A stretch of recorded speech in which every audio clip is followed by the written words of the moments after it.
Greetings and good morning, everyone. I am Rumanuddin, a Research Associate of Center for Governance Studies. Today, we gather here to mark the momentous occasion of the report launching event titled The Challenges of Human Rights Defenders in Bangladesh. On this beautiful morning, I extend a warm welcome to all of our speakers, representatives from the diplomatic missions, civil society, scholars, researchers, human rights defenders, journalists, lawyers, and all of our distinguished guests who have joined us today. Our event is being live streamed on the Center for Governance Studies Facebook pages, our YouTube channel, and with live tweets on the Twitter. I also welcome all of our viewers who have joined us through these social media platforms. CGS initiated this study 4 months ago, and now today we are proud to present our culmination of efforts. Professor Dr. Ali Riaz, a distinguished professor at Illinois State University, USA, and a member of the advisory board of CGS, served as the principal investigator of this study. Working alongside with him and under his supervision, a dedicated research team from the CGS contributed immensely to this study. We are honored to have Dr. Riaz with us today. Our distinguished speakers include prominent personalities in the field of the human rights in Bangladesh. We are privileged to have Dr. Kamaluddin Ahmed, Chairman of National Human Rights Commission, Advocate Jedi Khan Panna, Chairperson of the renowned human rights organization Aino Salish Kandru, prominent journalist Mr. Nurul Kabir, editor of New Age, and Barrister Sarah Hussain, Honorary Executive Director of BLAST. Now, I request Mr. Julur Rahman, the Executive Director of the Center for Governance Studies, to invite our esteemed speakers and the Principal Investigator to the stage, please.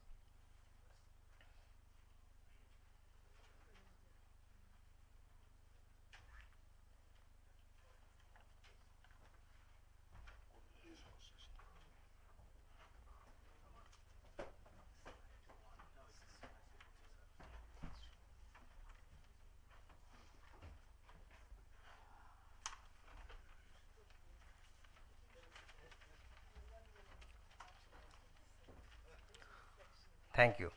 Let us begin by welcoming Mr. Julur Rahman, the Executive Director of Center for Governance Studies. With his dedication and vision, CGS has made significant strides in the promoting research and understanding the realm of the human rights. Without further ado, let us hear his opening remarks.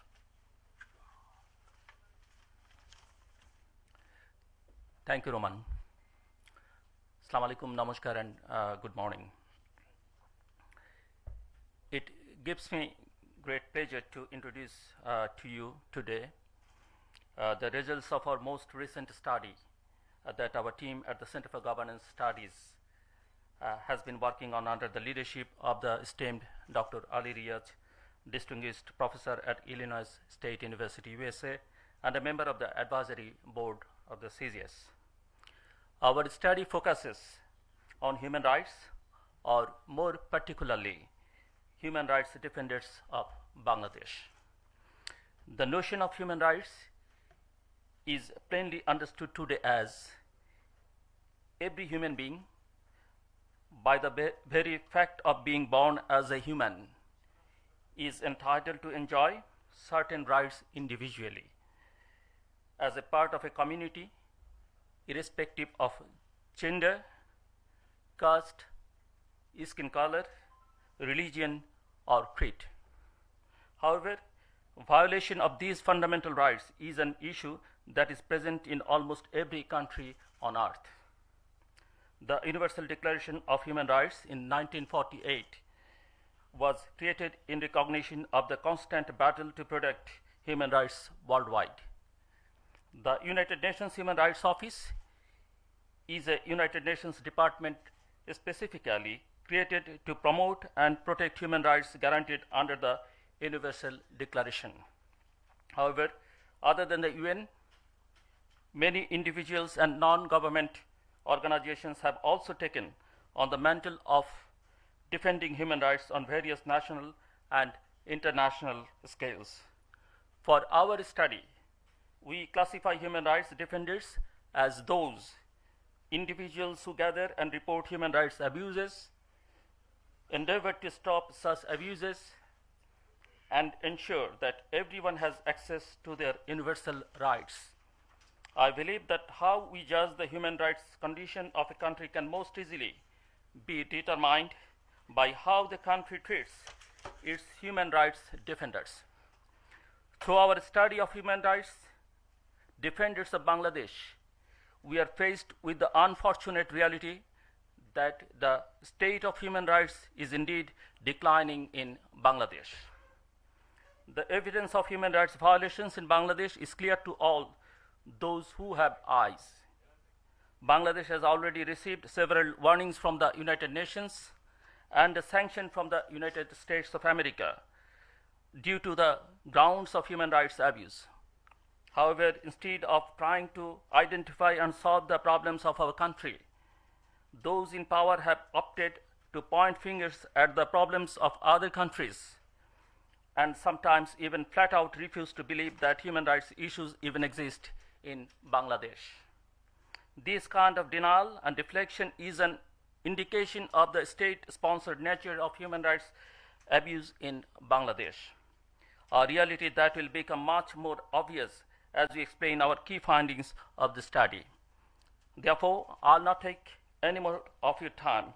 I thank Professor Ali Riaz and his team for their extraordinary efforts. Thank you for your time.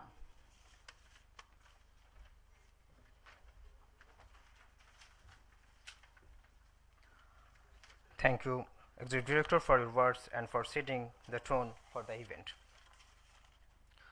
Now, it's my privilege to request Dr. Ali Riaz, the principal investigator of this study, to present the summary of the report.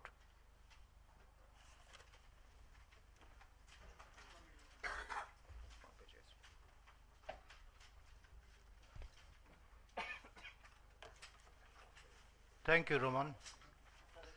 Thank you to Center for Governance Studies for giving me this opportunity to speak today, and particularly holding and organizing this study. It has been a great experience over the past 4 months with respect to conducting this study. I had a wonderful team working with me. I deeply acknowledge and thank them for their endless and ceaseless effort over the past 4 months. We have faced enormous difficulties, yet we have been able to gather the information and present it today. What I'm going to today is basically highlight some of the features, some of the findings that we have gathered in the past 4 months study. The report itself is rather a little bit long. Nevertheless, it is available in print form and soon to be uploaded in the Center for Governance Studies website. I hope you'd be able to take a look at it. And as I said, I deeply acknowledge my research assistants, Romanuddin, Zubaida Huna Farooq, Apon Jahid, Mahbub Rahman, and Dola Dash for their efforts. The survey that we have done is about the human rights defenders. As Zilur has already noted in his opening remarks, that the state of human rights in Bangladesh seems to be worsening. And it is not only the Center for Governance Studies' position, but most importantly, if you read the international reports coming out from the US State Department, for example, definitely Human Rights Watch, Amnesty International, and others, that it has clearly documented with enough and sufficient evidence that the human rights situation is increasingly reaching to a dire situation. Those who are working here in the human rights field have repeatedly noted that there are instances of many kinds of egregious violation of human rights in this country. However, this report is not about the state of human rights, rather an issue which has not received much attention. It is about the human rights defenders. What we did is, this study included two things, two parts, and we wanted to get a grassroots opinion of the situation, particularly what the human rights defenders are facing in this country. There are two elements to this project. The first one is the interview or the survey of 50 human rights activists. But the way we have defined them is this, that those who gather and report human rights abuses endeavor to stop such abuses and ensure that everyone has access to their universal rights. Universal rights is the one that I would like to underscore. It is an inalienable right as a human being, as a citizen, to have the fundamental rights of any country wherever you live in. And there is a background to it. The United Nations General Assembly has adopted two resolutions so far. One that has been in 1998, which underscored the protection of the human rights defenders. And in 2015, there was another resolution passed by the United Nations General Assembly, which not only underscored the human rights defenders' position, but also reminded all the countries of the United Nations to make necessary steps to protect the human rights defenders. Subsequently, many of these countries have actually created particular law to protect the human rights defenders. Bangladesh has actually voted in favor of both of them in 2015 and previously in 1998. Yet, there hasn't been any particular law that has been formulated by Bangladesh, whoever is in power, was in power in this country. That has created an enormous problem for human rights defenders, not to mention the overarching and overall political situation that leads to this kind of thing. So within that context, we try to find out the human rights defenders' situation, the challenges they face. So as I was saying, there are two parts to it. The first part is the 50 human rights defenders throughout the country, except the capital city, Dhaka. We reached out to them and did a survey. Those have been gathered from 36 districts of Bangladesh, which is distributed among the 8 divisions. The second part was that we have talked to the human rights organizations leaders, national leaders, and also, and thanks to, here I would like to take this opportunity to thank to the chair of the National Human Rights Commission, Dr. Kamaluddin, for talking to us. With those, this survey was conducted over a period of 1 month between 24th of May 2023 and 24th of June. Who are the respondents of our survey? The first thing is the respondents, unfortunately, is very male biased, 80%. Why? Because this is also a very interesting thing that we have observed, that in case of Bangladesh, the human rights defenders seems to be, the female participation in human rights defenders are very small. This is a testimony to the situation that human rights defenders face, particularly as a gender dimension to it. Then most of them are Bengali, but however, we have accommodated the indigenous people and the human rights organization and human rights defenders in the indigenous people who work with the indigenous people. Mostly their about the average age was about somewhere between 46 and 65 years of age. So we have also noticed, as we have done, and this is done through a purposive sampling method. Why purposive sampling method? Because rightly we were noticing the purposive sampling method is because our sample was just to identify those who have been involved in human rights activities over the years. So this is a purposive sampling method that we use. In some cases we have done snowballing, but again, the entire methodology is in our report. But what I can highlight is that we have selected them based on their performance and involvement with the human rights activities. Most of them have been engaged in human rights activities for more than 10 years, which gives us another advantage that their impression is not just a snapshot of the current situation. They can actually provide a comparative study or comparative observation as to what is happening in Bangladesh or what kind of challenges they face. A very small amount of them, a very small number of them, is between first and fifth year. So what are the things that we have asked? There is a bunch of things that we have gone through in our survey, but I'm going to highlight only those which requires our immediate attention and gives us an opportunity to reflect. The first thing is that we asked them whether they face any obstacles. 86% of the human rights defenders at the grassroots level have said that the various obstacles they work with. 86% of them, overwhelmingly, they say that they are facing enormous obstacles. What are the obstacles they face? We'll go into that, but also we ask the overall situation, that is, with respect to the human rights situation, because they are operating with an overall environment which, as we know, if we have read the Human Rights Watch report, Amnesty International report, and others, and definitely the national organizations, some of them have been represented in our second part of the survey, but also two of the prominent organization is present here. So the human rights situation is poor and worsening. That is what they are doing. Remember, we said worsening because this is in large measure given that there are more than 10 years of involvement in the human rights sector. These are the respondents who can actually provide us a comparative perspective, whether it is not only today, not only during that particular month that we are talking about, but also what is happening previously. 46% of the survey respondents have rated the situation worse or near worst in a scale of 1 to 10. If you look at that, the worst that 28% of the respondents have said that this is the worst.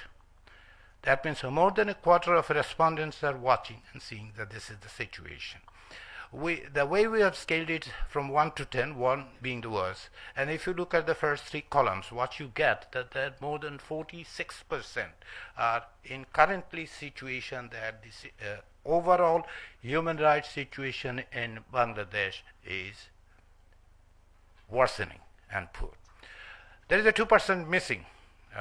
This is interesting because I always, personally as a researcher, I always consider don't answer itself as a statement.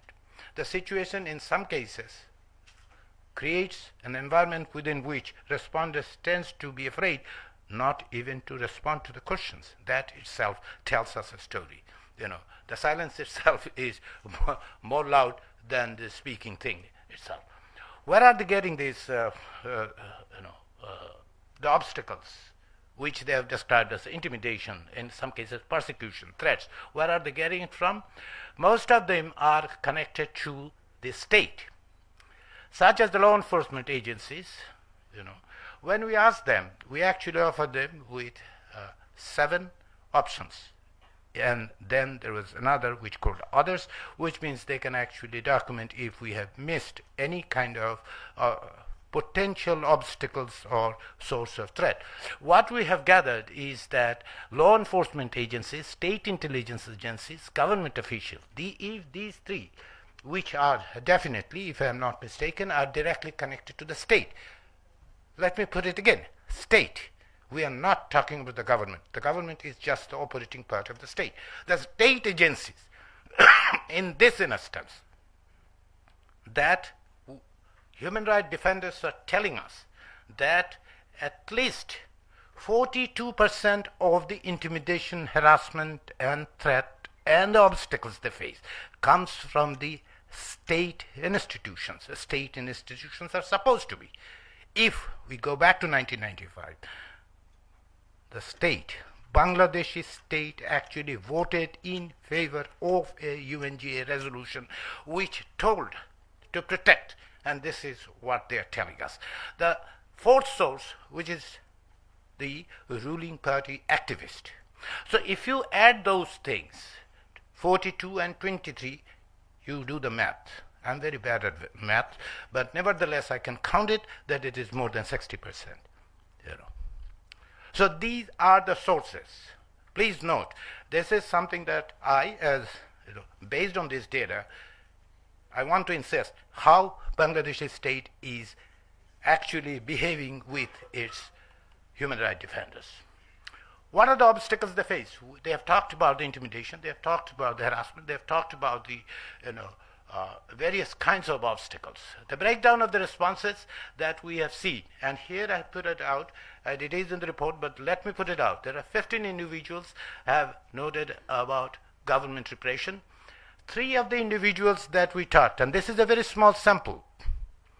I understand it's a representative sample, but it's a small sample. We take that into account. Out of 50 responded, 3 have actually reported to be the victim of enforced disappearance. 11 of them, judicial harassment, physical attacks have been faced by 12, extortion or bribery with 7 individuals, restriction on activities by 27 individuals. And there are others that they have a wide variety of things that they have mentioned, an array of things that. So 60% of our respondents face threats to harms and 54% respond restriction on their activities. 60% of our respondents face threats to do harm to them. They have come from several sources. Of course, not all of them came from the state sector, but there are. If we go back to the previous slide that I've shown you and previous data, what do you see? State has become an instrument of this. Okay. And worrying thing, one of the worrying thing, we tend to know, because this has been reported in the press previously, this has been documented by the national organization as well as international organization, is this worrying thing of 10% of the human rights defenders have told us that their family members have been subjected to various kinds of threat, harassment, intimidation. 10% of them. So if you look at the human rights defenders, 1 in 10 have experienced that their family have been faced with intimidation. How these threats are posed, when they're talking that they have been, most of these actually, if you look at that, in person, 31.8% of the responses that we have received say that they are done in person, and 31 similar number through telephone or mobile devices. Again, if I take this opportunity to add a little bit of interpretation as a researcher based on the data, in this country, human rights defenders are being in-person threatened. And it is happening quite frequently. It should not be unknown to those who are in the government, National Human Rights Commission, for example, as it is known to the various organizations. 20% comes through the social media, such as the Facebook, but all these things, they have been sent with the parcels, they have been sent letters and all sorts of things. But as I said, one of the findings that needs to be underscored, highlighted, is the in-person threat and intimidation that is posed to the human rights defenders. Why? Why this intimidation? Most of these, our response is the purpose of threats or harassment was to stop a particular activity. That means the activities of the human rights defenders often, when they are engaged in exposing or in some ways become a, if not threat, definitely somewhat problematic, they are targeted and told not to do that one. To cause psychological or physical harm, and then to warn of future acts of violence against the recipient. Threat of violence is almost 1/5 in this case. There are multiple answers. Some of them actually responded to and said more than one thing they have faced. Even if we take one reference, out of this 50, at least one reference at one point that they made with respect to the physical harm or threat of physical harm of the future activities. This is not only to intimidate, but basically to stop them doing what they are working, to warn damage of their reputation is another thing that they have done, they have faced. What are the impacts? Now that we know, they consider that this is a very perilous job, they see what kind of a situation they face. What are the impacts on their lives? I'm thankful, personally I'm thankful, and our data actually suggests that we should be thankful to the human rights defenders of Bangladesh. Why?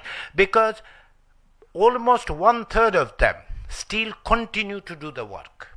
And again, it's a multiple choice, and at least one person have mentioned that one. So at least 1/3 of the human rights activists, despite the overall situation, which is poor, despite the fact that they continue to face the enormous hardship, the threat, intimidation, in person, yet 1/3 of them are continuing.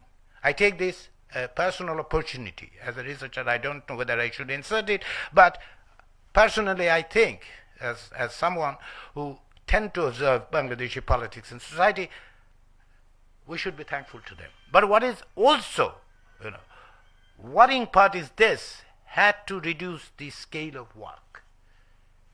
At a time when the human rights situation is worsening, Bangladesh is facing, and Zilur mentioned about the US action against the egregious violence, yet had to reduce the scale of work. Had to request protection from the state, most importantly, had to leave the area. 1 in 10, almost, have mentioned that they had to leave their area to protect themselves, and in some cases to protect their families as well. Why don't they report it to the authorities? If there are threats, do they? We ask them whether they do. Highly underreported is 30% of them do not report. Due to, why don't they? Due to the lack of trust in the legal system. At least 1 in 5 responded told us, at least once referred to in a multiple choice option, that they have little trust on the legal system. Fear of retribution from the perpetrators. It is not only they're facing the adverse situation, but they're also afraid that if they report it, that might actually cause more damage to them. And remember, these are done in person. If you combine that with this, you can see what are the things they are facing. Also, investigation never leads to sufficient results. No proper investigation, at least in their perception, the investigations are not done properly. So reporting to the authorities are very low, and we know why those are low. These are the major things, but there are other things that has come up in this conversation, or both in conversation with the national human rights activists. 8 of them have been interviewed for our study. And of course, as I mentioned, National Human Rights Commission was interviewed as well. So what are the issues that came up in this conversation? As I said, that there are other parts to it. Not only that we talk to the grassroots level, what are the things? Involvement of state actors, which the grassroots levels are telling, but also the national human rights activists who have been interviewed say that relations between perpetrators and the government and the authorities' bias towards perpetrators are also cited as reasons for underreporting. If you look at the factors they are mentioning, and this is again both the human rights activists at the grassroots level as well as the national human rights activists are telling. Human rights organizations are the primary source of support of these human rights defenders, but their support, they have some reservation and complaint, so to speak.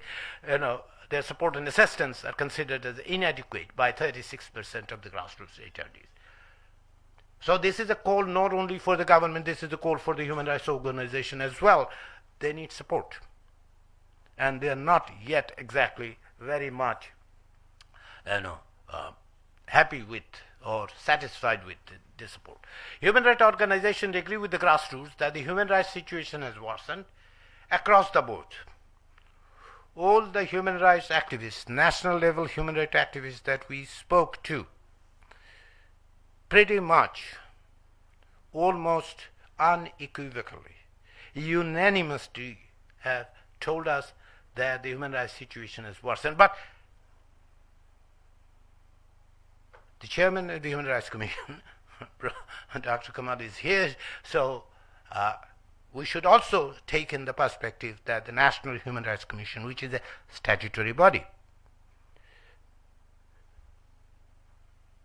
Human Rights Commission asserts that the human rights situation in Bangladesh has significantly improved over the past 5 decades because of the economic growth and economic development, awareness among the people, and the observation, allegation, as well as through our interviews with the KII, that is the human rights leaders, that they have been subjected to. In some instances, they have provided us enough examples of that they have faced not only as an individual, as human rights organization, that they have been harmed, or actually they face the threat of being harmed. National Human Rights Commission feels that the instances of HRO being harmed are very limited. If I'm not, misinterpreting it, that is what we have gathered. Human rights organizations are allegedly given runaround by the NGO Bureau when foreign funds are involved. And this instance, many of you, especially those who are in the press and definitely those who are engaged in human rights activities, do know the 2016 law how it has adversely impacted.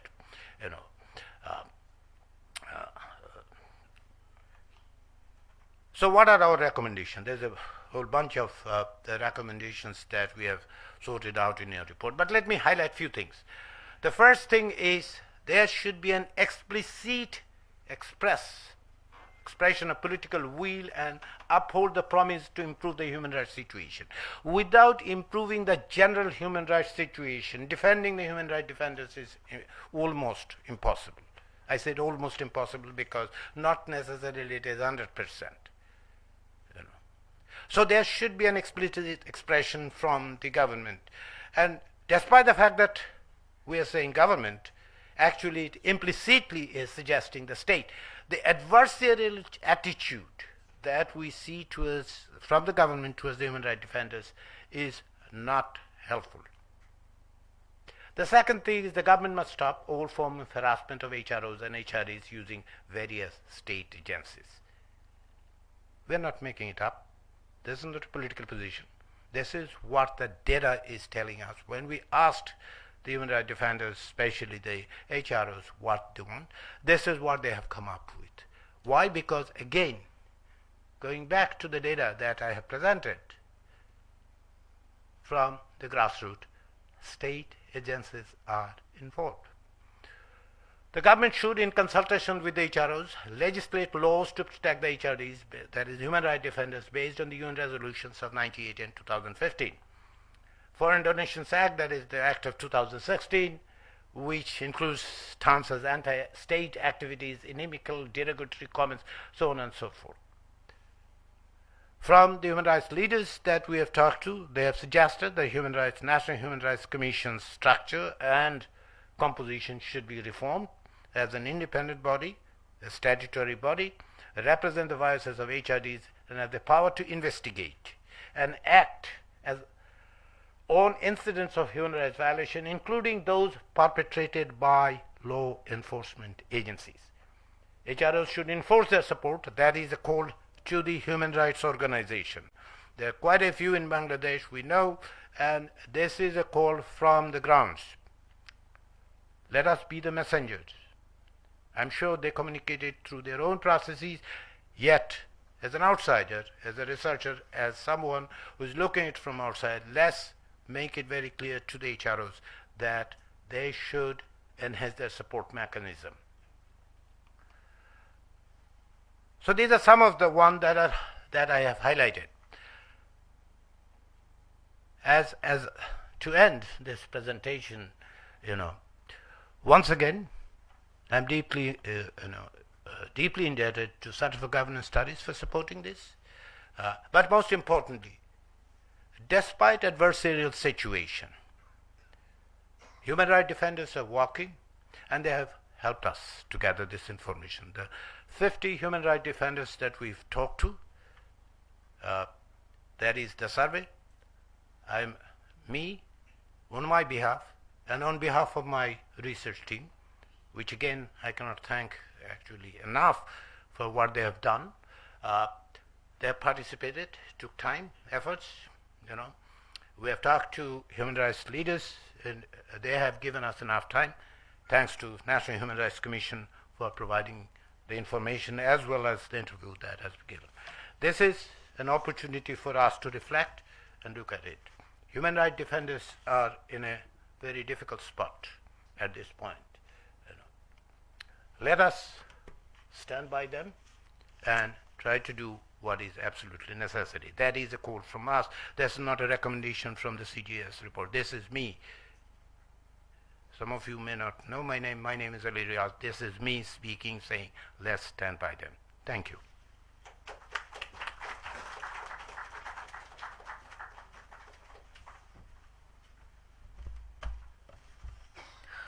So, thank you, sir, for your insightful presentation. For those interested, the hard copies of the report can be found at the publication booth just outside of the room, and the report is also available on the CGS website. Now, we will hear from our esteemed speakers. I kindly remind all of them to keep their remarks within allocated 7 to 10 minutes. I invite Barrister Sara Hussain, Honorary Executive Director of Bangladesh Legal Aid and Service Trust, BLAST, to share her thoughts.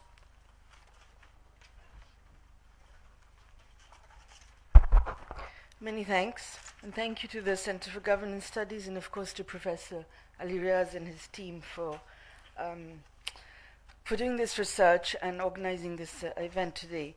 I would actually prefer to speak in Bangla, if that's okay. Is it okay? I know my following two speakers are definitely going to do that, so maybe I will start with a few English remarks and then go into Bangla. Because I do think if we're talking about human rights in Bangladesh, it would be more useful for us to the Amra Banglaয় কথা বলতাম. যাই হোক, I'll start with English, as I said, and move on. So I just want to start, I want to comment on the report rather than speak about the situation of human rights defenders in my experience particularly, because I think the report has I'm a bit concerned about the premise of the report. So I think when you started, Riaz Bhai, by saying that there are very, very few women human rights defenders, I find that a bit hard to understand, because I didn't really even understand what was the definition of human rights that was being used for understanding who are human rights defenders. My understanding is that human rights are about a very broad range of human rights, all of those that are protected under the Declaration and the covenants and international instruments, and also what we understand is being protected by our constitution, by our fundamental rights, but also broader than our fundamental rights. So I think that protecting human rights or defending human rights includes defending, of course, the right to life and liberty, which I seem to understand from this report is what it was mainly focused on. But I think it also includes, of course, freedom of expression and association, and very importantly, the right to equality and non-discrimination. I'm not very clear about whether the human rights defenders who've been spoken to here work on those issues as well, because it seems to me that those I would understand as human rights defenders are a much broader category of people who also work on rights to equality, as well as around, and rights to education, and rights to health, and rights to employment. So a much broader range than working around life, liberty, and, if you like, expression and association. And I think when you look at human rights in that broader perspective, again, I'm not speaking from a survey, but a little bit from my experience, I think that there are a lot of women in that group, and there are actually a lot of people from more diverse communities and diverse identities. And I think perhaps we need to think about whether your research would be different if you were to look at that wider group, and whether you would see different experiences and different perceptions. I think another maybe perspective issue, so it's interesting that you said that the majority of the people that you spoke with in this survey had worked for more than 10 years, and so I assume that they were looking at an approximately 10-year scale. Again, perhaps their perceptions would be somewhat different if they looked at a 15-year or a 20-year scale, because I think it's important when we're looking at the protection of human rights and the availability of remedies for human rights violations, but also at preventing human rights violations from taking place, that we try and understand what changes have happened in Bangladesh over a period of time, and also very importantly over different administrations, because it is important to understand who does what to try and put in place different kinds of safeguards, and also who is involved in different kinds of violations. So having said that, I think if we just look at what you're saying about what has been the impact in terms of the environment for the work of human rights defenders, I think certainly we can say that it's not a favorable environment. But I think the question to ask is also whether it has ever been a favorable environment. I think it's difficult to make this question about we can say it's worse within these 10 years, but perhaps we can also say it's worst. It's been terrible at other points before the 10 years as well. I want to give some examples of cases I've done in my personal capacity for organizations that were set up as non-governmental, set up as NGOs receiving foreign donations. All the cases I'd done actually were from perhaps 15 years ago, or even longer, maybe 18 years ago, some 20 years ago, under a different administration, where those organizations were refused foreign donations. They were completely stopped from receiving any foreign grants. Their governing bodies were taken over, and we were able to go to court in each of those cases and able to get each of the organizations to start working again. But we were not able to get their foreign grants released in most cases. They had to wait for a change of government for that to happen. So the reason I want to put this example out first is I think what is really concerning is that the errors of the past are being repeated and exacerbated. I think it's very important for us to look across different administrations and across different periods, not to say that they have done it, therefore I will do it, but to say we're not going to repeat those mistakes, we're going to do something different. So আমি একটু switch করি এখন বাংলায়. I hope there's some translation for those here who are not able to speak or follow Bangla. মূলত যেটা বলতে চাচ্ছি যে অবশ্যই মানবাধিকার কর্মীরা যারা আছেন তারা নিশ্চয়ই বিভিন্ন ধরনের, নিশ্চয়ই না অবশ্যই আমরা সবাই বুঝতে পারছি এবং অনেকে অনুভব করতে পারছি যে বিভিন্ন ধরনের চাপের মধ্যে আমরা থাকছি, কিন্তু এই চাপগুলো নতুন করে সৃষ্টি হয়নি. আমার মনে হয় না যে এমন কোনো সময় গেছে যেখানে এই ধরনের চাপ ছিল না, এবং আমরা শুধু 10 বছরের দৃষ্টিকোণ থেকে না দেখে যদি 15-20 বছর বা আরও লম্বা দৃষ্টিকোণ থেকে দেখি, তাহলে কিন্তু আমরা বুঝবো যে সব সময় এই চাপগুলো ছিল. পরিবর্তন কোথায় কোথায় হয়েছে সেটা বোঝার জন্য আমার মনে হচ্ছে যে বিভিন্ন ধরনের মানবাধিকার কর্মীর সাথে কথা বলা উচিত, যারা জীবনের অধিকার এবং ব্যক্তি স্বাধীনতার অধিকার, বাক স্বাধীনতার অধিকার নিয়ে কাজ করছেন তাদের সাথে অবশ্যই, কিন্তু পাশাপাশি যারা স্বাস্থ্য এবং শিক্ষার অধিকার এবং সমতার অধিকার নিয়ে কাজ করছেন তাদের সাথেও কথা বলা উচিত.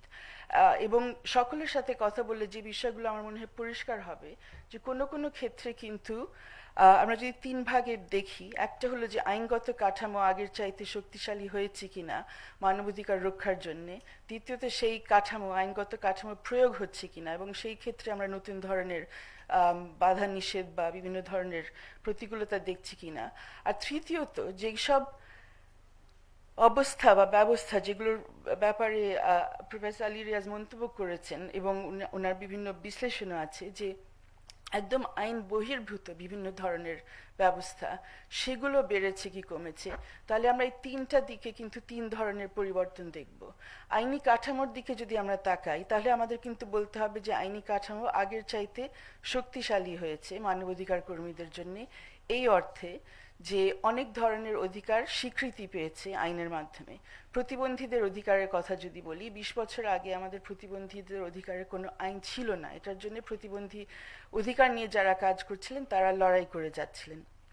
30 বছর আগেকার কথা যদি বলেন, পার্বত্য চট্টগ্রামের জন্য আলাদা কোনো আইন ছিল না, যেখানে পার্বত্য চট্টগ্রামের বিশেষ করে পাহাড়ি যারা, তাদের অধিকারগুলো কোনো স্বীকৃতি পেয়েছে। এখন সেই আইনগুলো আছে।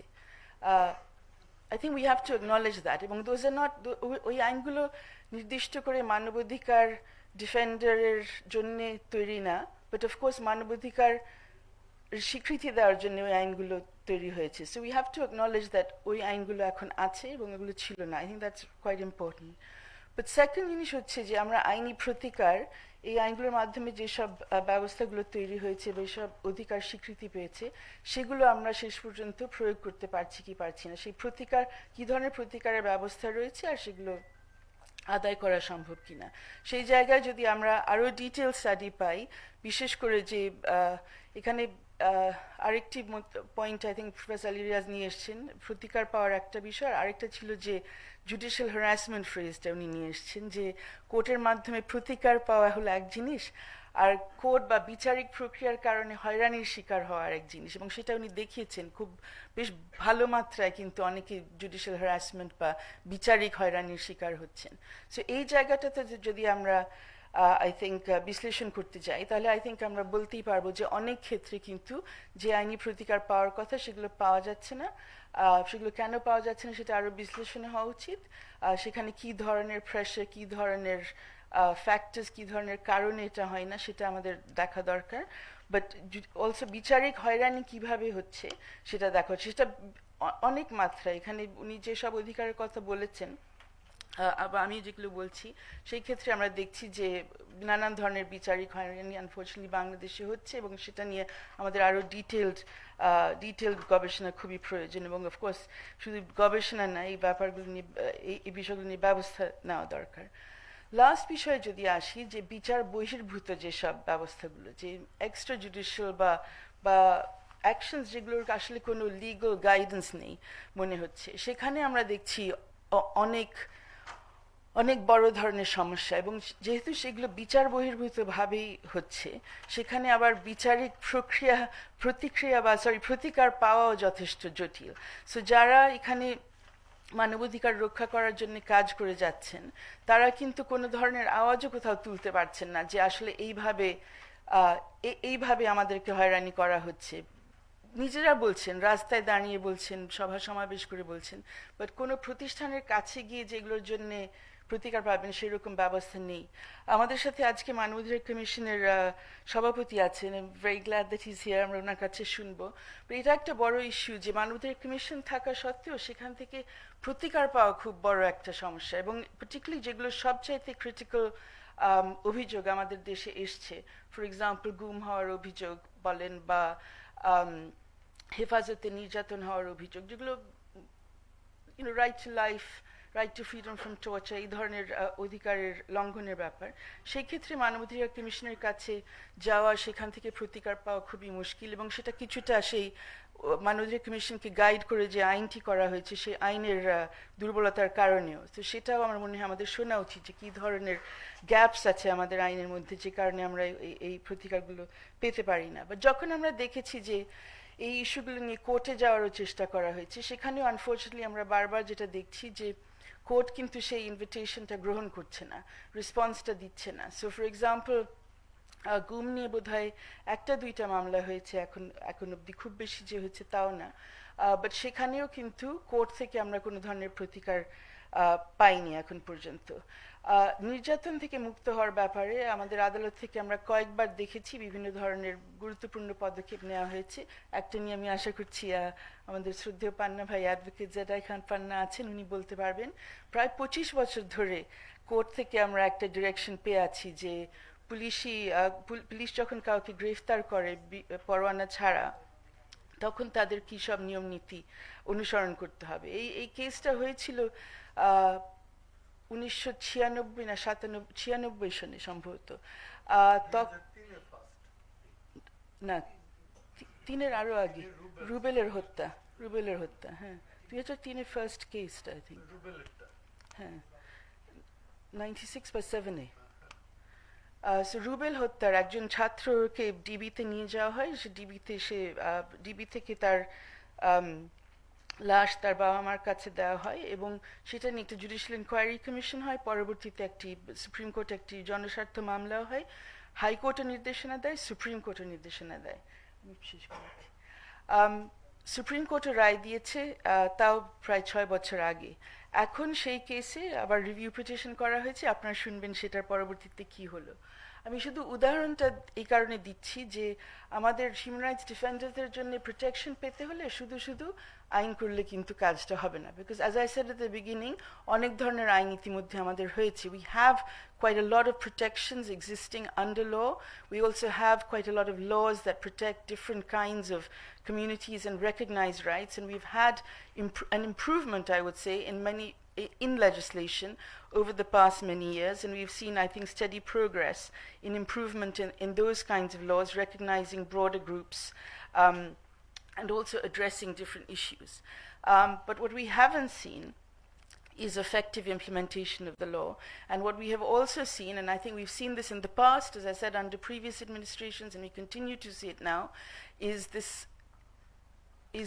the continuance of extrajudicial forms of harassment. So different entities of the state creating pressures, often understood but not even articulated in the form of orders and directions and references to the judiciary or even any other authority. But this increasing understanding of what you can and you can't do. And in that context, I think this issue about, I'll just end, if I may have just one more minute, please, from the organizers. Dr. Elias has raised the issue of legislation that needs to go, that needs to be repealed to provide a more enabling environment for human rights defenders. One of those is the Digital Security Act. But I think we also have to look, the Digital Security Act is a relatively recent piece of legislation. We're all very familiar with the problems it's created and the violations, in the human rights violations its implementation so far has resulted in. But we have a huge swathe of legislation which is from the pre-constitutional period, even from the colonial, not even the Pakistan period, but the British colonial period, which also creates all kinds of forms of discrimination and violations that human rights defenders have to work with. It's more than high time to look at the entire body of legislation that we have from the lens of whether it is constitutionally permissible or not. So I think it's not just the DSA. We should be doing this exercise with other legislation as well. We should be looking, and we should be looking at, for example, why we are still burdened with a police act from the 19th century. How can that make sense in the digital age that we have an 1861 law that we're living with? We have a fully drafted amendment to the police, not even amendment, if a whole new police act was drafted, I think almost perhaps 20 years ago. It's been sitting awaiting consideration. Nobody knows where it is anymore. But those are the things that have to come forward. And just a final point on institutions. We've talked about the courts and the National Human Rights Commission as key institutions in terms of protection, and also through laying down guidelines in terms of prevention of human rights violations and creating a situation within which human rights defenders can operate to prevent and to protect themselves. And in that context, I want to mention the Information Commission as another potentially critical institution for us to look at in terms of human rights defense, and a role that it isn't playing at the moment. And very finally, at the role of the NGO Affairs Bureau, which again is meant to be simply a facilitative body. We might have forgotten now in the mists of time that this entity was set up in order to facilitate and make easier the bringing in of foreign grants to support all kinds of activities in Bangladesh, charitable activities essentially, poverty alleviation, and human rights, support of human rights is one of those amongst many. Instead, unfortunately, we are now seeing that the availability of foreign grants is being seen as some kind of negative activity is something that has to be controlled and managed, even though many of the activities that foreign grants are for, including human rights, are entirely complementary to the role of what the state is doing. Yes, in some cases, protection of human rights can be adversarial to the state, where we're protecting life and liberty against state agencies. But in the vast majority of cases, it's entirely complementary. The state has policies to protect women against violence, to protect children against violence, to eliminate discrimination against people with disabilities, to eliminate discrimination against, for example, the Hijra community. All of these activities are being undertaken by state authorities, and it's impossible for state authorities to do them on their own. They have to do them by engaging the community, by engaging people, by engaging citizens. And that's what these kinds of grants and support and so on are for. So it's completely counterproductive to try and stop these, and it's even more counterproductive to stop them in a kind of reflex action against what are perhaps perceived as criticisms of the human rights situation in the country. So I hope that Professor Ali Riaz's important research will help us to rethink those processes, and I hope that it will help us to begin a dialogue. I don't feel entirely convinced that it will, but I think that if we have the chair of the National Human Rights Commission with us, along with others over here, that maybe that will be the beginning of the dialogue that we need. Thank you.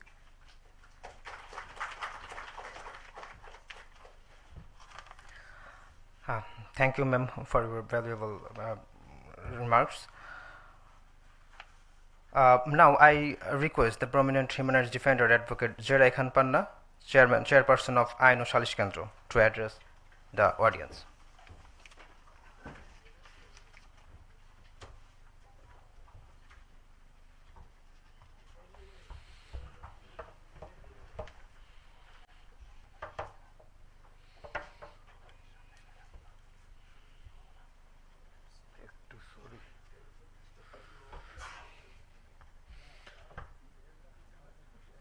Who defends the defenders? My friend Nurul Kabir said earlier that only the Allah, Almighty Allah. And my opinion is only the rule of law, a country guided by the rule of law. In absence of rule of law, can I speak in Bangla? Mix. Okay. Without having the rule of law, a country can run smoothly. In our country, democracy is already in auction.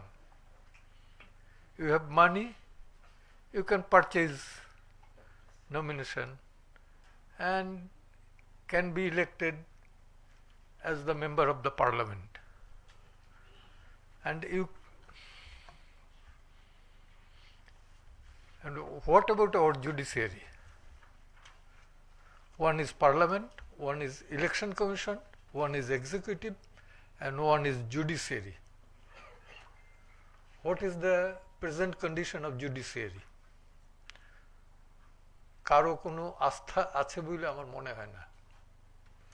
আমার প্রায় 4 দশকের বেশি, প্রায় 5 দশক হয় নাই, হবে কাছাকাছি। তো প্রথমে রাজনীতি না করে যদি প্রফেশন করতাম তাহলে বোধহয় 6 দশকেই পাড়া দিতে পারতাম। তো তার অভিজ্ঞতা বলতে পারি যে মানুষ ইমিডিয়েটলি কিছুদিন আগে ইন্ডিয়ান প্রেসিডেন্ট মুর্মু উনি একটা কথা বলেছেন যে মানুষ ভয় পায় বলে নাই, বলছে যে ভগবানের মতো ভয় পায় 3টা জিনিসকে: ডাক্তার, লয়ার, ডাক্তার, আদালত এবং পুলিশ। খুব ভদ্রভাবে বলছেন, আমি এটাই ঘুরেই বলছি যে এই 3টার কাছে মানুষ না প্রয়োজন না পড়লে পরে যায় না, পরের 2টাতে নাই। Clear? So, it's a country is running by the police. Country is running by the bureaucrats, not by the politicians. Politics is doing by the syndicate of businessmen or smugglers or black money holders. Clear. They can purchase even the judgment. For example, one of Samrat. You know Samrat? Samrat means emperor. Emperor means emperor of the hooligans. And he obtained the bail from the lower court, and never he was in the jail. All through was in hospital. And our chairman of Human Rights Commission, he is in here. He will be able to reply about the present situation and present condition of our country. But I am still hopeful that because I am a freedom fighter, I am hopeful that one day we will establish a fearless country of rule of law. Thank you all.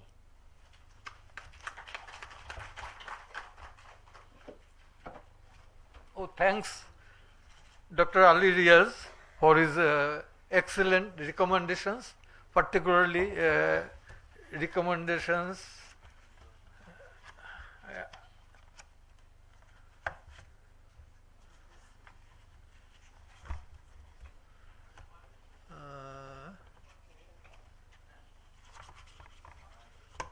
the government must stop all form of harassment of the HRO and HRDs using various state agencies.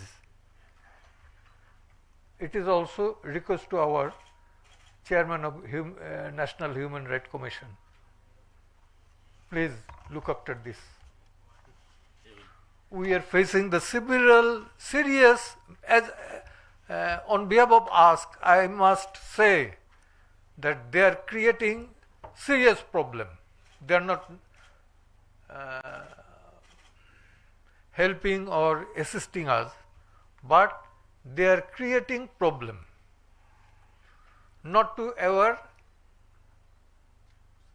the people regarding their fundamental rights. So they can, particularly the bureaucrats. And what can I say? It's a country, neither police nor, it's a country running by the bureaucrats, none else. Okay, thank you all.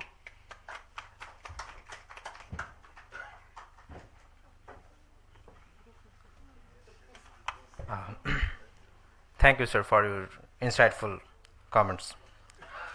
Now we have honor of welcoming Dr. Kamaluddin Ahmed, Chairman of the National Human Rights Commission, as a key figure in the protection and promotion of human rights in our nation. We are eager to hear for your remarks.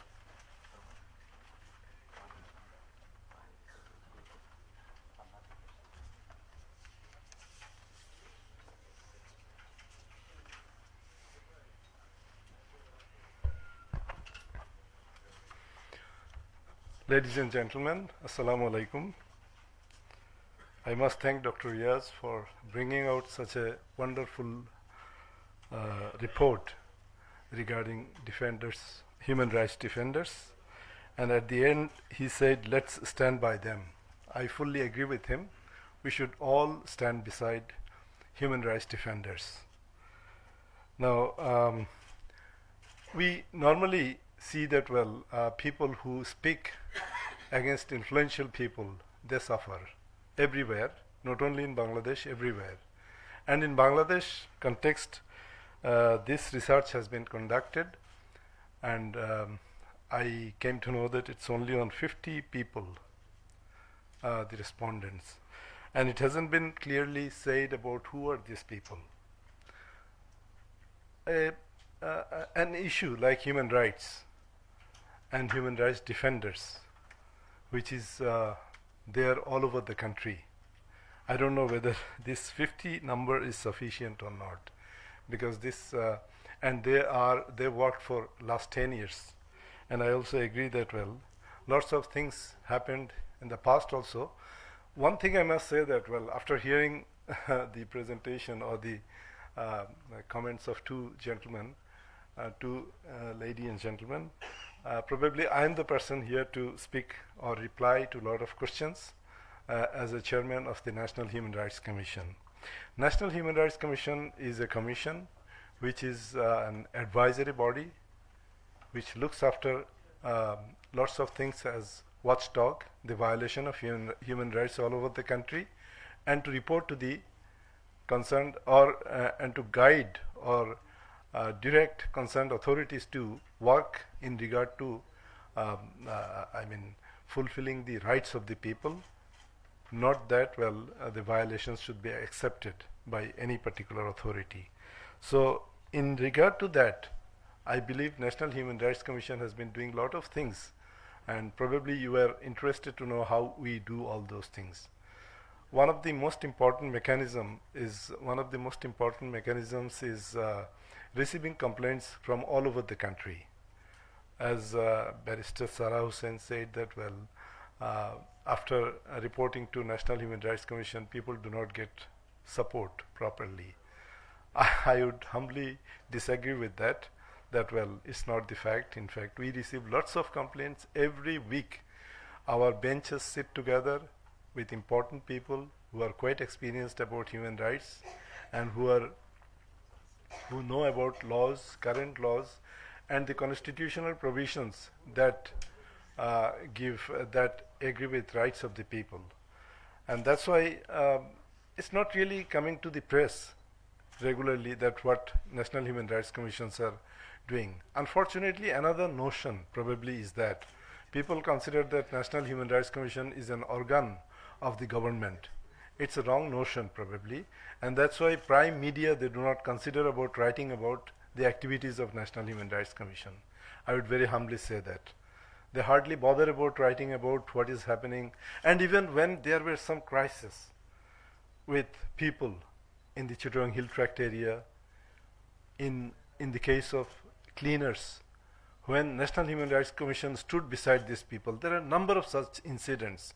When National Human Rights Commission stood beside these people, after seeing the newspaper reports, after getting information from different sources, then probably situation was controlled and people got fruition, but it didn't come to the press. There are lots of such incidents, and I would say just only a few days ago, in the case of dialysis of people, the fee was raised from 530 taka to 3000 taka overnight. It was really unfortunate because a person cannot delay taking dialysis support.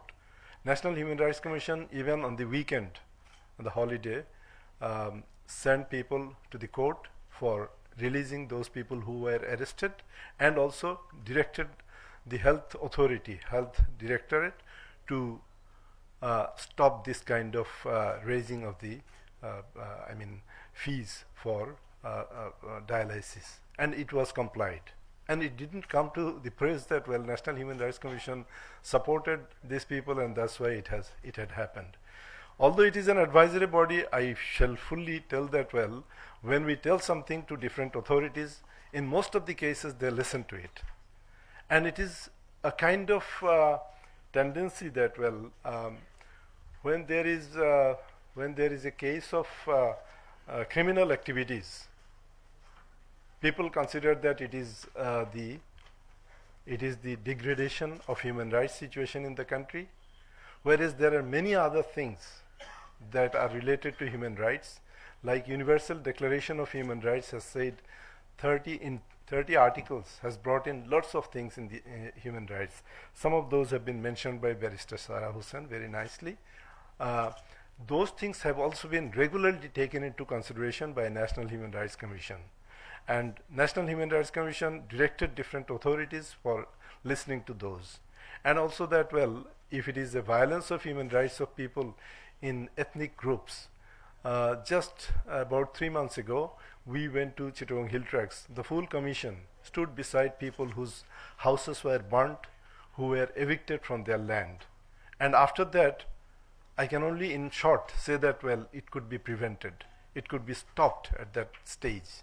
Okay, so, but it hasn't been said by lots of people in the press, especially prime media. They consider that it's a government organization, so what, they have done it. This is quite unfortunate. And then there are many other incidents I can mention. The other day, Shahidul Islam was killed. Who is this Shahidul Islam? As a matter of fact, Mr. Ali Riaz has mentioned that there are 50 respondents. I don't know who are these respondents, but I consider that in our country, main human rights defenders are journalists. Journalists, because they speak, and that's why they get killed even. You remember Mr. Rabbani, Nadim Rabbani, he was killed, and I went to his house. I went to his house to understand these things, and we directed concerned law enforcement authorities to look at it and to inquire things properly and bring out all those culprits to put them to justice. So as I was trying to say that, well, these are the journalists who get to investigative journalism, and for their investigative journalism, they become victim of the situation. Mr. Riaz mentioned about 3 groups of people: intelligence agencies, law enforcement agencies, and government officials. And lastly, of course, the people of the ruling party. Okay, they also are in the process of perpetrating the people who are human rights defenders. Yes, in the case of Nadim also, journalist Nadim also, it happened like that. And he was killed by one person. I wouldn't really that way say, unfortunately, because it's it is a matter of, it will be a matter of sub judice. But as we know that, well, a group of people were there to execute him, and they belong to the ruling party, and later they were expelled from the party. I can say that, well, that's something good, but I wouldn't really want to say that, well, it's only the ruling party people who are doing all these things. There are other people also, and there it is, this kind of violations are over there in the whole country. Lots of things are being looked after by these things. But I would say that, well, our human rights defenders, if not the journalists, then only the small number of groups of people. In my interview also for this particular research, I said that, well, there are organizations like Aino Shalishkan, Blast, and Article 19, all these organizations, they are good organizations, and we cooperate with them and we try to work together. We have MOU with them, and we try to work together, because there are some other organizations. There is a mushroom growth of human rights organizations who are not really doing human rights. They are rather rent seekers. Many of them are rent seekers. You might have seen in the newspaper just a few days ago, one organization, Bangladesh Human Rights Commission. My goodness. Can you imagine? They are writing commission, and they are writing the name of Bangladesh, and they are announcing that if you want to go outside the country for a convention in the UK, please register. And then it was seen that they are taking money from them, 20,000 taka initially for the registration, and then 3 lakh taka for the other purpose. So these things are happening over there. There are we receive lots of complaints. Nowadays we go to different districts and we sit with our committee in different districts. And one particular common concern and complaint from people who we face over there, they say that, well, this organization, they were telling that, well, they would be going for some kind of compromise or some kind of settlement of the problems between people. And they're taking money from us. What is that? I said that, well, no such organization can really help you to do that, and there is no authority on the part of any organization to go for, any kind of trial, any kind of dispute resolution that way, because this dispute resolution matter is officially, or rather by law, it is vested onto some organizations, like even Union Council can do that, not by these particular organizations, but they have been doing it. That's why we are quite concerned about these things. I do not know who are these, I do not know whether any such organization participated over there. So this Bangladesh Human Rights Commission person, I came to know that, well, he did not pass SSC in 2 times. On the 3rd time he passed SSC, but he writes Dr. Dildar. So these type of people are working and they are earning huge amount of money. They have got big vehicles, you would be surprised to see, and they put on different types of attire, giving people understanding that, well, they are the real human rights defenders. They have flags on their vehicle. There were specific orders from the High Court, from the Supreme Court I mean, that, well, they cannot do it, they cannot write BHRC, they cannot write commission, but they do not care about these things. So see how much desperate these people are. So we have to be very careful about thinking about human rights defenders. Who are these human rights defenders? In many cases what they do, just to understand, just to give their, give their identity as good human rights defenders, they send us some paper cuttings to take action against some people. Now this is so easy a thing that, well, taking newspapers and sending these paper cuttings to Human Rights Commission is very easy, and then they say that we sent 20 paper cuttings and no actions have been taken. Okay, or 17 have been taken into consideration and no others have been taken. So this is just about those people. I shouldn't really lengthen this. I would say that, well, Dr. Riaz has done a wonderful task about human rights defenders, but what I feel that the spectrum should be wider, should have been wider, taking into consideration lots of people who are working, and also not the people who have been working for 10 years only. Okay, Mr. Zillu said that, well, there are lots of sanctions against our country. Well, I do not really want to specifically say anything because I am not going to defend anybody. I am not going to defend specifically. If I say, I would not really defend the government about these things. Whoever is in crime, definitely he is bad. When we say about crimes, if somebody commits a crime against another person, we call it a crime or an offense. When state cannot give any protection to anybody, then it becomes human rights, because the state has mechanism, state has law enforcement agencies to defend these people. As we say that law enforcement agencies are the principal defenders of human rights. Okay, they at first go and catch up with all those people who are not doing things right. But unfortunately, we receive lots of complaints against law enforcement agencies. They have also been doing, and we have also been talking about against law enforcement agencies. And we have even fined law enforcement agencies. Ministry of Home Affairs had to reimburse the amount. I mean, they pay the amount to concerned aggrieved person.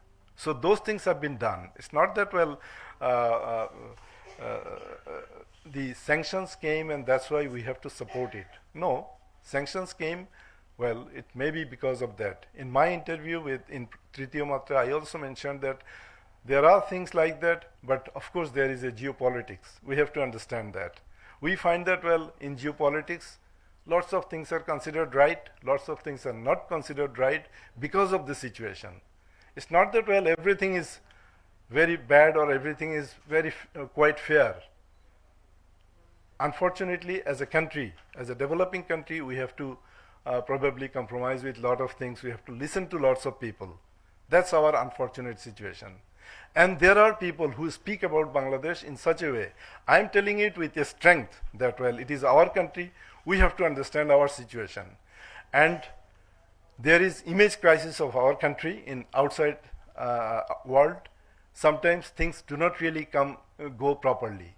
Sometimes some people send concocted reports. I have a specific assessment of the reports sent by those people to top brass in USA and in EU. And I have found that many of them are specifically written just to, put some people into a kind of, or leveling them into a situation which is definitely violation of human rights. But they probably suppress lots of facts. They have not said what is right. And those people who have sent it, it is very much understood that they have sent it because some people prepared these papers for them. So this is unfortunate for our country. I was reading a report about ADB, a report written by ADB. ADB was telling that Bangladesh has been telling about their development, the growth, whatever the amount they mention. Unfortunately, it is even less than what they achieve. Okay, this is something good. Definitely, with the passage of time, we are progressing. I would say that, well, we are achieving lots of things. There are lots of progresses, and of course, there are discriminations also. There are frustrations about discrimination. I would definitely tell that. Not everything is very fine, but definitely there are lots of good things have been done. So I would say that, well, lastly, I would conclude with these words that I thank Dr. Riaz and Center for Governance Studies for conducting such a report. And as Barrister Sarah Hussain says that we should go into dialogues. Definitely, we should go into dialogues. We should try to find out, and we can work together to find out the right situation and tell and let people know what is the right situation, so that in future we will not be feeling so much of frustration. We will not be feeling so much frustrated. Thank you very much.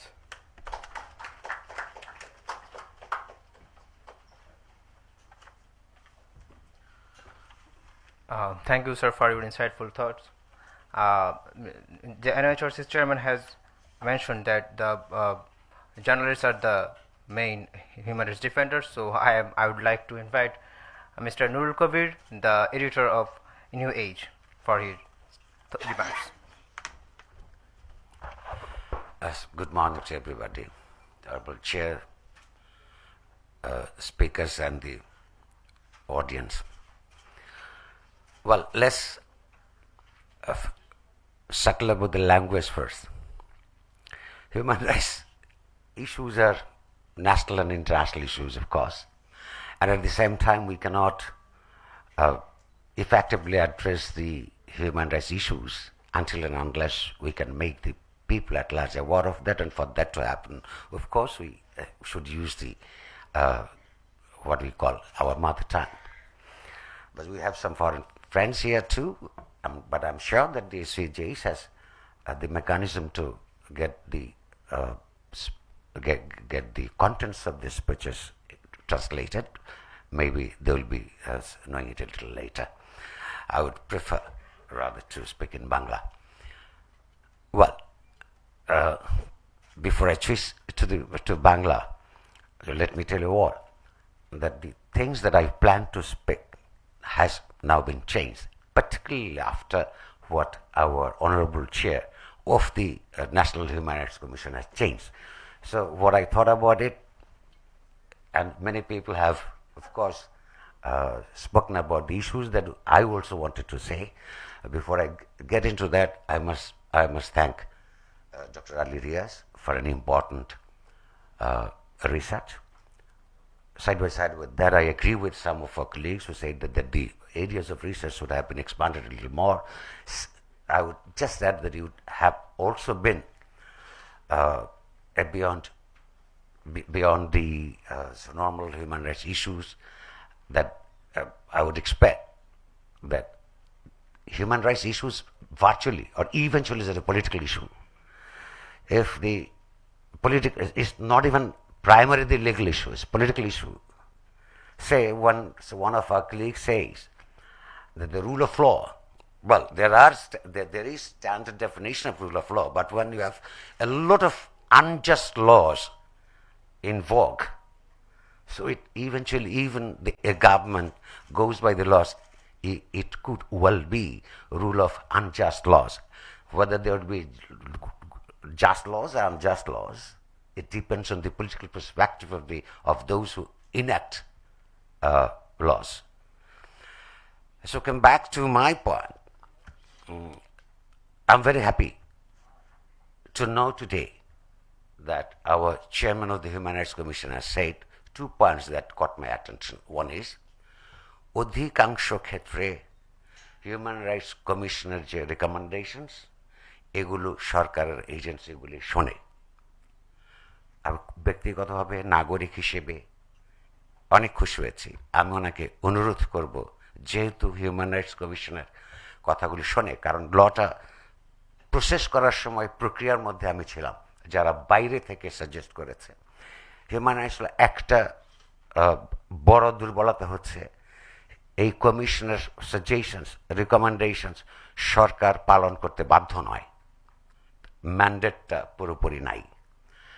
এরকম কতগুলি দুর্বলতা আছে যেগুলি নিয়ে হয়তো ভবিষ্যতে আমাদের আরও কাজ করতে হবে। তবু যদি সরকারি সব কথা যদি হিউম্যান রাইটস কমিশন শোনে, আমি অনুরোধ করব আপনারা প্লিজ সরকারকে বলেন এক্সট্রা জুডিশিয়াল মার্ডার বন্ধ করতে, প্লিজ তাদেরকে বলেন কাস্টোডিয়াল টর্চার বন্ধ করতে, প্লিজ তাদেরকে বলেন যে সংবাদপত্রের স্বাধীনতা, ডেমোক্রেটিক ফ্রিডম, এটা নিশ্চিত করতে, প্লিজ তাদেরকে বলেন হিউম্যান রাইটস ডিফেন্ডার্সদেরকে ইন্টিমিডিয়েট না করতে। এই কয়েকটা জিনিস আপনারা বলে দেন, করে দিলে আমরা খুব খুশি হয়ে যাই। আর যতক্ষণে এটা করছে, প্লিজ প্লিজ আমার অনুরোধ, আপনারা এই কথাটা বলবেন না।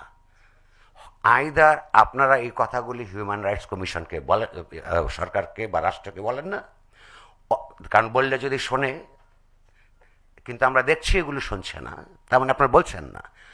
আর তা না হলে আপনি বলছেন যে আপনারা বলেন, তাহলে আপনি বলুন প্লিজ যে ন্যাশনাল হিউম্যান রাইটস কমিশনের কথা রাষ্ট্র এবং সরকারগুলো, আমি শুধু এই সরকারের কথা বলছি না, অতীতের সরকারগুলো শোনে না।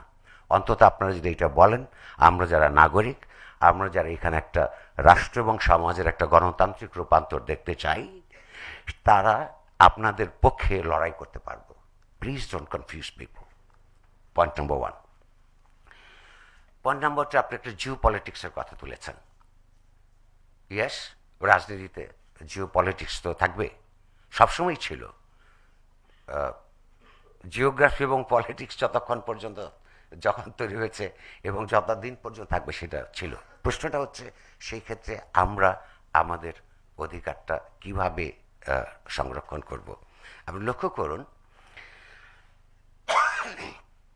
যখনই প্রায় প্রতিটা সরকারের আমলে, বিভিন্ন মাত্রায়, এক এক সরকারের আমলে এক এক মাত্রায়, যখনই মানুষ গণতন্ত্রের কথা বলে, হিউম্যান রাইটসের কথা বলে, আপনার নানান অধিকারের কথা বলে, তখন সবগুলি সরকারের একটা ন্যারেটিভ থাকে। প্রত্যেকটা সরকার অতীতে করেছে, এই সময় সেটা বেড়েছে। আমি এখানে আলী রিয়াজকে একটু ডিফেন্ড করব যে উনি কিন্তু বলেন নাই যে এর আগের সরকারগুলি করেন নাই হিউম্যান রাইটস ভায়োলেশন বা তার আমলে। উনি বলেছেন ওয়ার্জেনিং, অর্থাৎ আস্তে আস্তে আরও খারাপের দিকে যাচ্ছে। প্রশ্নটা হচ্ছে এই হিউম্যান রাইটস ডিফেন্ডার্সদের, ইনক্লুডিং জার্নালিস্ট, অপোজিশনাল ইন্টালেকচুয়ালস, তাদেরকে the blame that every government gives against this, এরা ভাবমূর্তি নষ্ট করছে বিদেশে, এরা দেশের শত্রু।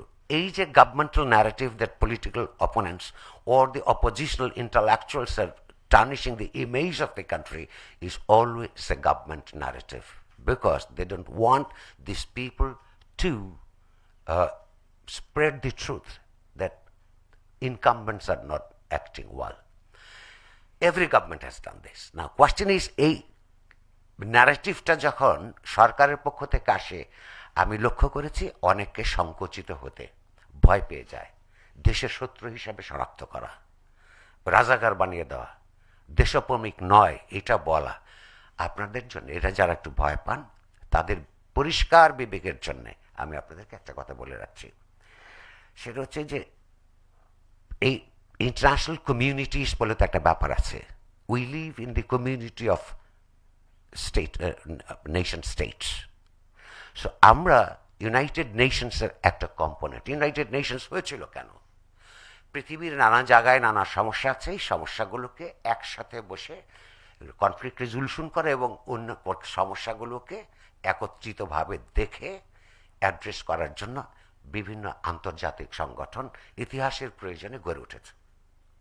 তাহলে আমার যখন সমস্যা হয়, আমার সরকার যখন আমার কথা শোনে না বা অপরাধ করে, তখন ইন্টারন্যাশনালি এইটা নিয়ে যা আমার গণতান্ত্রিক কর্তব্যের মধ্যে পড়ে। কারণ এখানে যখন শোনে না, তখন আমারই মঞ্চ, ওইটাও ইউনাইটেড নেশনস আমারই জায়গা, নানান রিজিওনাল ফোরামগুলি আমারই জায়গা, সেখানে আমাদের রিপ্রেজেন্টেশন আছে। ফলে সেখানে যদি আমি কমপ্লেইন করি, it cannot be considered unpatriotic, because our state recognizes the international bodies that we are party to. So I have all the rights to complain against my government or non-governmental authorities who infringes my right to complain to other organizations that they are also attached with. So raising voices against an authoritarian regime, no matter which party is in power, or any social authorities who are violating human rights or political, economic, cultural rights of the citizens, this voice cannot be considered unpatriotic. Though the narratives that the governments and other organizations come up with, they are unpatriotic and at the same time violating the international norms and rules that we are entitled to. So আপনারা যারা human rights defender আছেন, ওই কথা সেটা আওয়ামী লীগ বলুক, BNP বলুক, bureaucracy বলুক, যে এরা দেশের ইমেজ নষ্ট করছে, এটা সত্য না। কারণ এটা লিগ্যাল রাইট, ওই বডিজগুলি আমাদের। আমরা সবগুলি বলিতে বাংলাদেশ সরকার আমাদের জনগণের ট্যাক্সের পয়সায় ছোট ছোট পরিমাণে হলো চাঁদা দেয়। সো ওইগুলিকে ব্যবহার করা খুব গুরুত্বপূর্ণ। পৃথিবীর আজকের এই ইন্টারন্যাশনালাইজেশনের যুগে, গ্লোবালাইজেশনের যুগে পৃথিবীর কোনো দেশের সমস্যা এখন আর কেবলমাত্র ন্যাশনাল লেভেলে সলভ করা সম্ভব না। We have to address all our problems or problems of other communities of the state, both at the national and international level.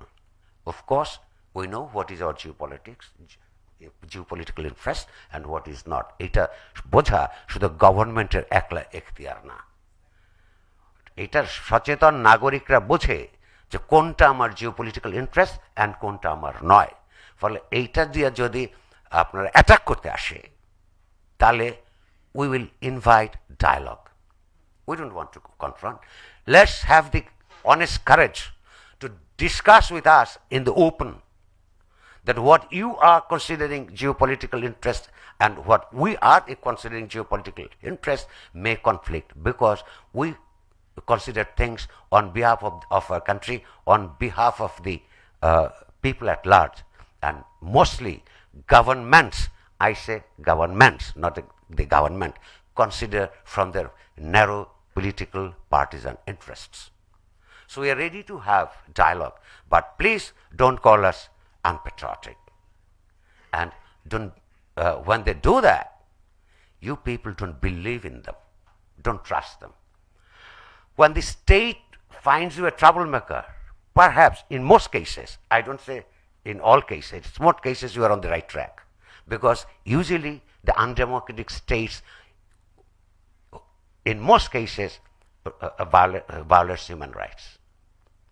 So, at times, calling the attention of the state to be called unpatriotic is the most patriotic thing. Thank you so much.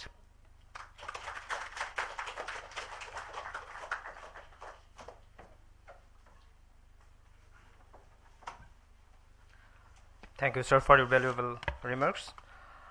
Now that we have heard from our esteemed speakers, now I would like to request the principal investigator of this study, Dr. Alirias, to provide his concluding remarks. Dr. Alirias. Thank you, Roman. I'm really glad that the organizers has given me this opportunity to come back and clarify a few of the things, particularly on the methodological issues. As a researcher, it is indeed a pleasure when someone is asking about your methodology, because it shows that the content seems to be reaching to a different level. So there are a few questions that have been raised, and I feel obligated to respond to them. Advocate Sarah Hussain as well as Kamaluddin Hussain has raised these questions, and I think it is imperative that I make sure. One thing that has confused people when I said more than 10 years. 99 years is more than 10 years. Let us not forget about it. This is a plain and simple math. The point is, we put a cut-off point of 10 years. There are individuals who have been involved for 25, and Roman, if I'm wrong, please correct me. He has been one of my most trusted assistants in this program. There have been people who have worked more than 35 years who have responded. More than one respondent have worked for more than 35 years. So suggesting that it is only for 10 years that we're looking at is methodologically, it is my responsibility that I didn't make it clear, but it has been reported in our report in the methodology section. That's why we have clarified it. So no, we are not looking at individuals who have been working for 10 years. And by suggesting that if there is any tacit understanding that it is flawed, I would defend my ground to the last day, because we didn't do it. It is more than 10 years, means some of them are, it is cut-off point. If you look at the report and the one that I showed, large number of them are more than 10 years. Significant number of them are 10 years, right? It is almost 80% of our respondents have been more than 10 years. Number two, on the methodological issue. Both Barrister Sarah Hussain and Dr. Kamaluddin has raised. Where did we find these 50 people? That's why I mentioned in the beginning that it is a purposive sampling. How do they reach out to the 50%? First of all, in any research, any survey, sampling matters. It has to be national sample. We cannot exactly do 180 million people, even for the political opinion in the United States. Do you know how many people are actually consulted, in the survey? Please look at it. It's a very few. Why? Because how you create the sample, that matters. How did we create our sample? Okay, let me tell you this. First of all, we reached out to 4 nationally recognized human rights organizations to provide a list of individuals who work outside Bangladesh in all 64 districts. Except Dhaka, capital Dhaka, not the district, capital Dhaka. Why we excluded capital Dhaka? Because we are going to talk to the national organization which are located in Dhaka, at Dhaka, with 8 nationally recognized, internationally known individuals will be interviewed.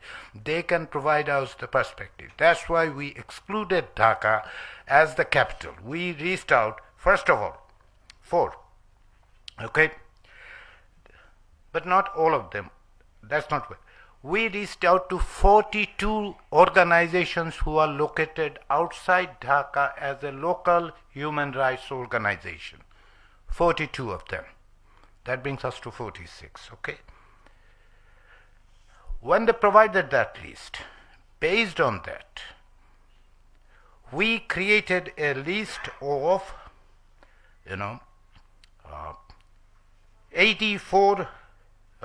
82 potential interviews.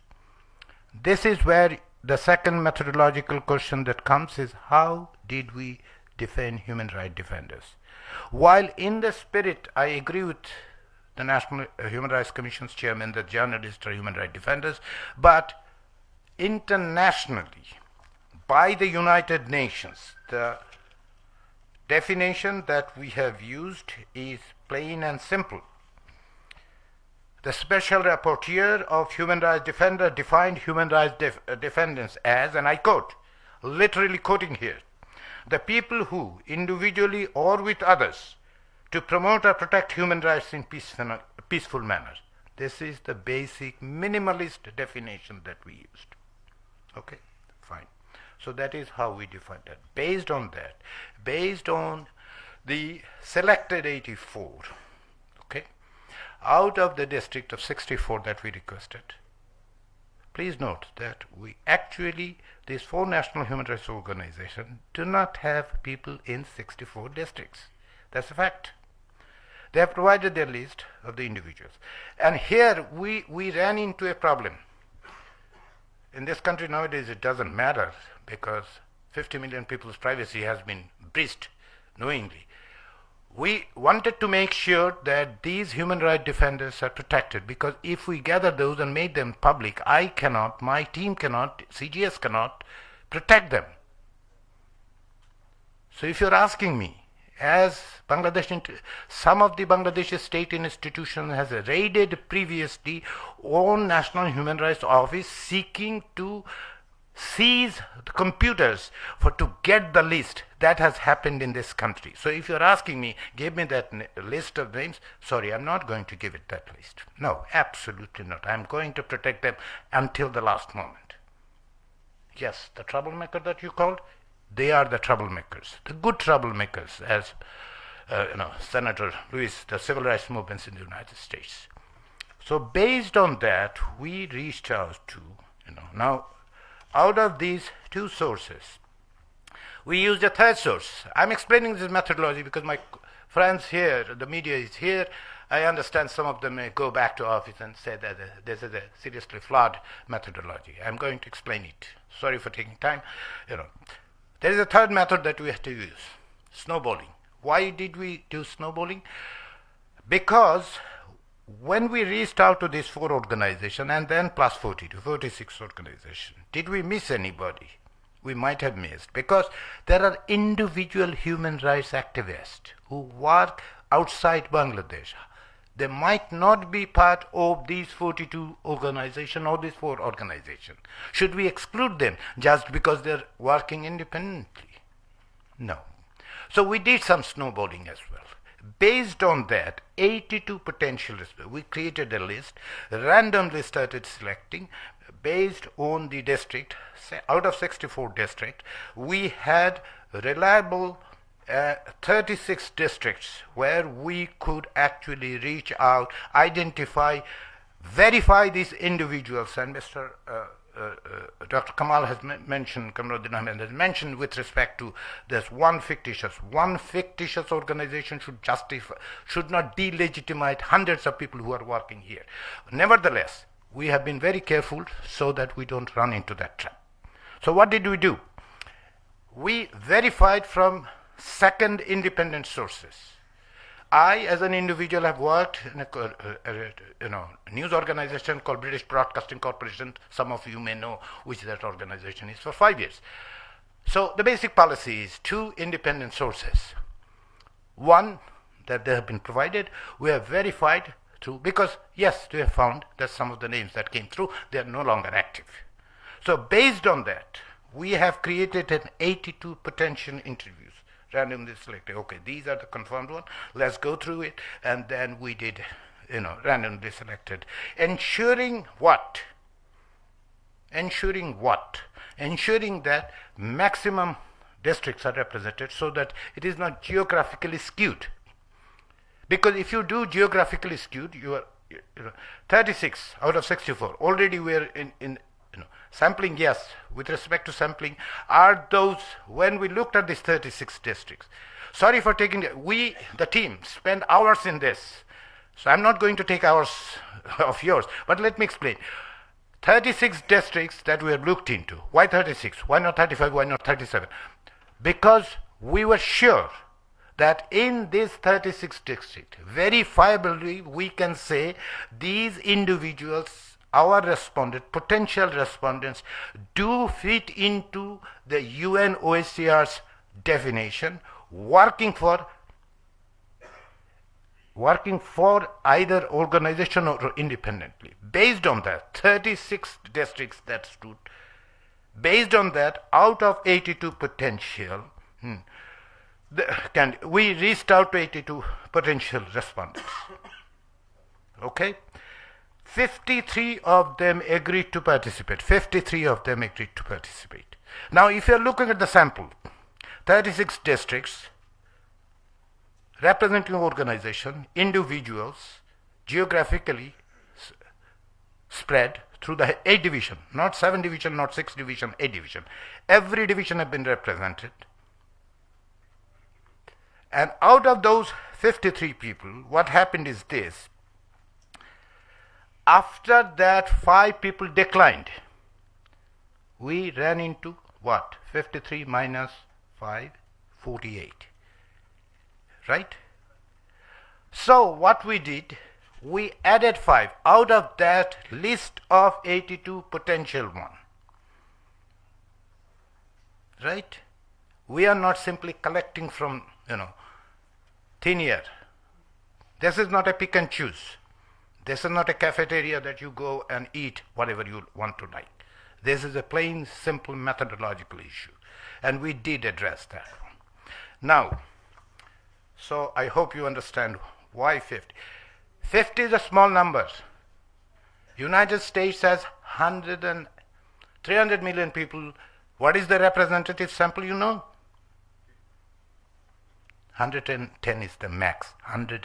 For US political surveys, 110 is the max that is being used. Anyway, if you do it methodologically, it doesn't have to be every single individual. Now, third methodological question. Why so small number of female? I concur with Advocate Sarah Hussain, it shouldn't be. The list provided by 4 national organizations has very small number of female grassroots human rights defenders. Let me reiterate. The 4 national organizations provided the list which had very small number of grassroots human rights defenders. Now, how do we define? Now, the next methodological question. How do we define what kind of human rights defenders? Let me give a rundown that what we have looked into. Those people who were involved in addressing the issue of corruption, law enforcement, labor, environment, land and property, indigenous/ethnic minority, religious minorities, migrants and refugees, children, women/gender issue, LGBTQ+, persons with disabilities. We have representation in this 50. Those people who are working or worked with these fields. So,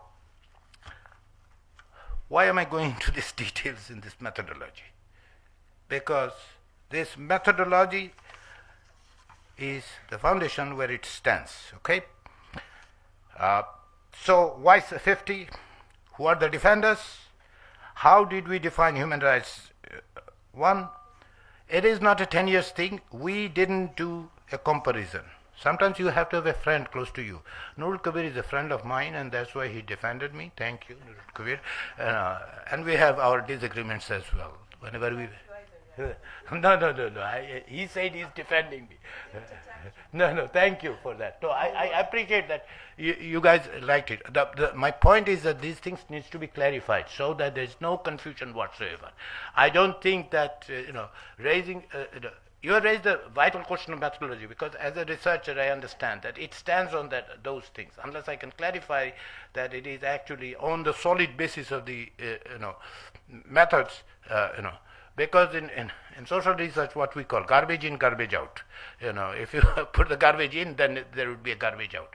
So being in academia, these are the things that we do quite regularly. So this sample representing 36 districts, a division, through a rigorous method that we have come up with, and these are the ones that we did. This is not a comparison of 10 years or 15 years or 20 years. This is a snapshot in that sense. At this point, what is the situation? What would have happened if we had taken what happened for last 50 plus years in Bangladesh. That would be a different study, and I wish someone would do it. I can assure you, this is not something that I intend to do soon. But anyone else, if endeavors, and possibly the Human Rights Organization would do it. But nevertheless, the point is that our situation, our objective in this regard was to say what is the situation now as they see it. If you read the report and if you looked at the presentation that I made initially, I have not inserted my opinion into that. And if I may now, just for a few sentences that are, the entire human rights situation and the human rights question is a political question. Period. I agree. I didn't mention it during my presentation because that's not what this report is. This report is about what is the situation now, today, or as it is seen by human rights defenders at the grassroots level, at the national level. That's what we have tried to do, to raise awareness. The adversarial relationship, and I tend to agree with Advocate Sarah Hussain that all the laws that have been created over the years had created some positive developments. The laws have been created, many of them are implemented. Why the governments, yes, that is in plural, and the entire state mechanism in Bangladesh seems to take the human rights organization as a hostile thing. I don't get it. I mean, either simply I don't get it because I'm stupid enough not to get it, or something. I don't know why the state would not work with the human rights organization when the people with disabilities are facing such an enormous problem.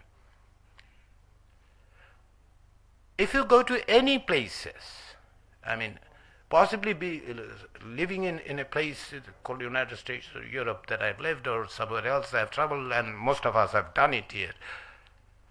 Most of these houses, buildings doesn't have, disability access. It is a challenge to get into a building, public building, offices where they're supposed to go, which is built with their own tax money. People often say the government has spent. Government has no money. There's no government in the world has money. It is the people's money, public tax. Plain and simple, demand it. Because it's your money, my money. When I'm in the United States, I always challenge the government saying that you are spending my money. I tell them that you are spending my money. Forget about what, huge budget by Biden administration or Trump. I don't care. The point is, this is my money.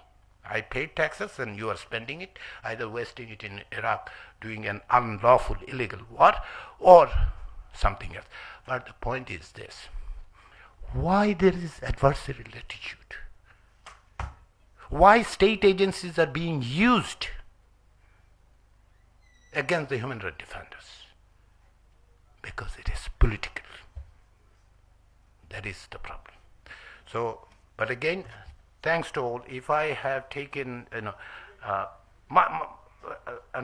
really appreciate your comments, all of you, because you have taken it seriously. You could have thrown it and said this is nothing, but you have, and as I said at the end of my previous,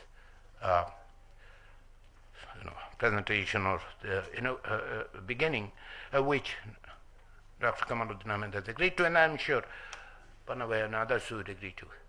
Let's stand with, borrowing from Nurul Kabir, the troublemakers. That is what we need to do now. That is what is necessary. Thank you again to CGS. Thank you to Zillur for this opportunity.